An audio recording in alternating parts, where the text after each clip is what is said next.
కదండి ఇంత ఇప్పుడు చెప్తున్నట్టు చాలామంది కలర్ఫుల్ ప్రపంచంలో ఎవరు ఏ అమ్మాయి నచ్చలేదు మీకు ఇక్కడ? నిజంగా మనకు అటువంటి ఆలోచనలు చాలా తక్కువ బ్రదర్ నాకు. నేను సీరియస్ చెప్తాను. నాకు జీవితాన్ని గెలవాలి, సక్సెస్ అనే ఒక డయాస్ పైన నిలబడాలి, ఒక సక్సెస్ఫుల్ పర్సన్ అనిపించుకోవాలి, వీటిపైన ఎక్కువ ఆలోచన ఉంటుంది. కానీ మిగతా యావిగేషన్ పై నేను అంతకు ఎక్కువగా పట్టించుకోను.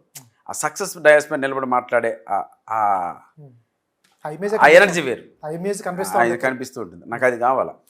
ఇటువంటి మంచి సినిమాలు చేయాలా, ఇటువంటి జస్ట్ యూత్ బ్యాచ్ పని చూసి అమ్మాయిలకి చాలా దూరంగా ఉంటారు. హీరోయిన్ వచ్చినా కూడా, హీరోయిన్ ఉన్న సినిమాలో కూడా హీరోయిన్ పక్కన దూరంగా కూర్చుంటారు.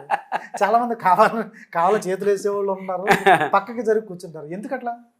అట్లా ఫ్రెండ్షిప్గా ఉంటా ఉండే, అదేం లేదు. బాగా మాట్లాడతారు, మనం మాట్లాడతాం, అన్నీ జరుగుతాయి, అన్ని నీట్గా మాట్లాడుకుంటాం తప్పిస్తే జస్ట్ అంతే కాదు. అక్కడికక్కడ దాని గురించి అంటే వాటిపైన వెళ్ళామనుకోండి, మన ఎయిమ్స్ ఉంటాయి కదండి. ఇప్పుడు మనం సాధించాల్సి దూరం అయిపోతామని ఒక భయం.